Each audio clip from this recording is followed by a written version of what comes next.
Current affairs 13 अक्टूबर 17 अक्टूबर 2025। आइए सबसे पहले इस सप्ताह के प्रमुख दिवस देख लेते हैं। 13 अक्टूबर स्तन कैंसर जागरूकता। 14 अक्टूबर विश्व मानक दिवस मनाया गया। 15 अक्टूबर गर्भावस्था और शिशु हानि स्मृति दिवस, वैश्विक हाथ धुलाई दिवस, विश्व श्वेत छड़ी दिवस तथा विश्व छात्र दिवस मनाए गए।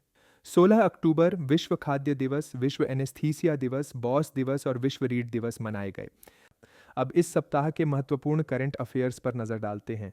भारतीय रिजर्व बैंक ने वित्तीय बाजारों को डिजिटाइज और आधुनिक बनाने के लिए unified markets interface (UMI) launch किया है। HDFC बैंक ने माई बिजनेस QR लॉन्च किया, जो छोटे व्यवसायियों के लिए एक डिजिटल स्टोर फ्रंट और QR आधारित वाणिज्य पहचान प्रदान करता है। प्रधानमंत्री नरेंद्र मोदी ने प्रधानमंत्री धन धान्य कृषि योजना और मिशन आत्मनिर्भरता इम्पल्सिस लॉन्च किया। भारत का पहला सेमीकंडक्टर इनोवेशन म्यूजियम हैदराबाद में टी-चिप द्वारा उद्घाटित किया गया। विकसित भारत बिल्डथॉन 2025 भारत का स्कूल स्तरीय राष्ट्रीय नवाचार अभियान है, जो कक्षा 6 से 12 तक के छात्रों के लिए आयोजित किया गया है। भारत के राष्ट्रपति ने सिद्धि जनजातीय समुदाय की सराहना की, जिन्होंने 72% साक्षरता दर हासिल की है।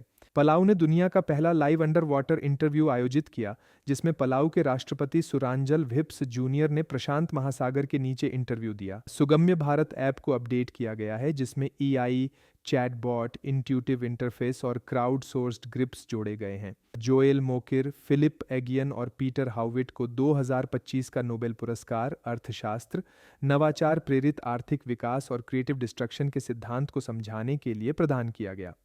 भारत और ऑस्ट्रेलिया ने आस्ट्रा हिंद 2025 नामक संयुक्त सैन्य अभ्यास की शुरुआत पर्थ, ऑस्ट्रेलिया में की। असम के मुख्यमंत्री ने CM फ्लाइट कार्यक्रम की शुरुआत की, जिसका उद्देश्य असम के युवाओं को वैश्विक करियर अवसरों से जोड़ना है।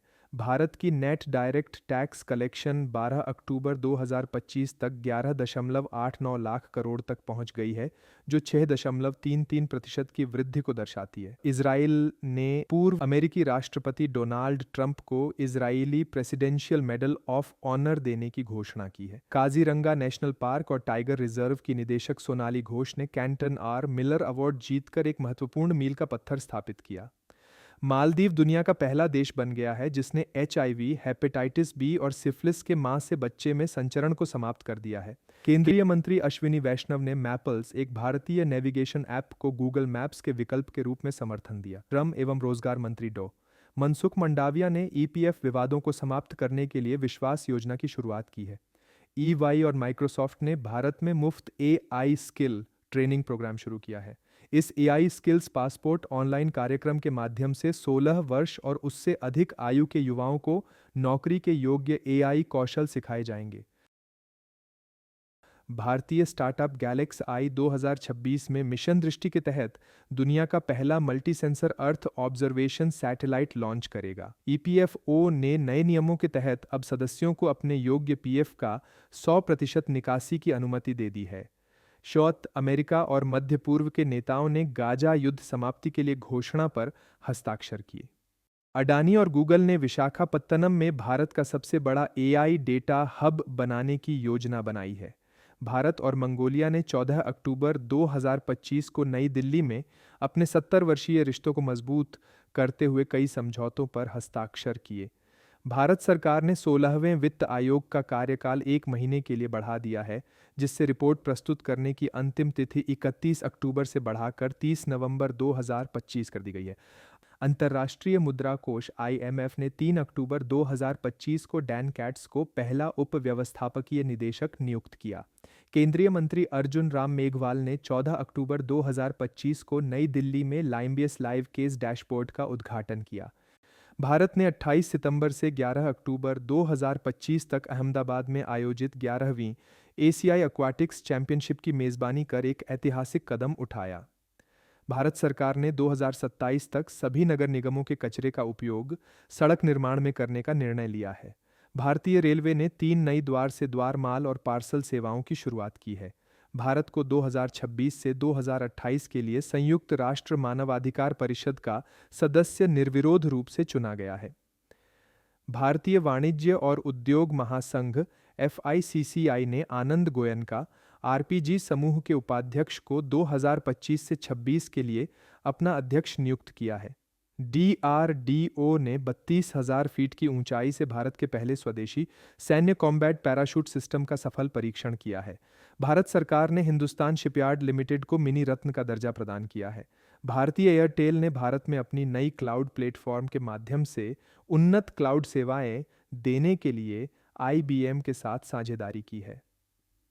भारतीय यात्रियों को अब जापान में भी रोजमर्रा के लेन देन के लिए यूपीआई का उपयोग करने की सुविधा मिलेगी।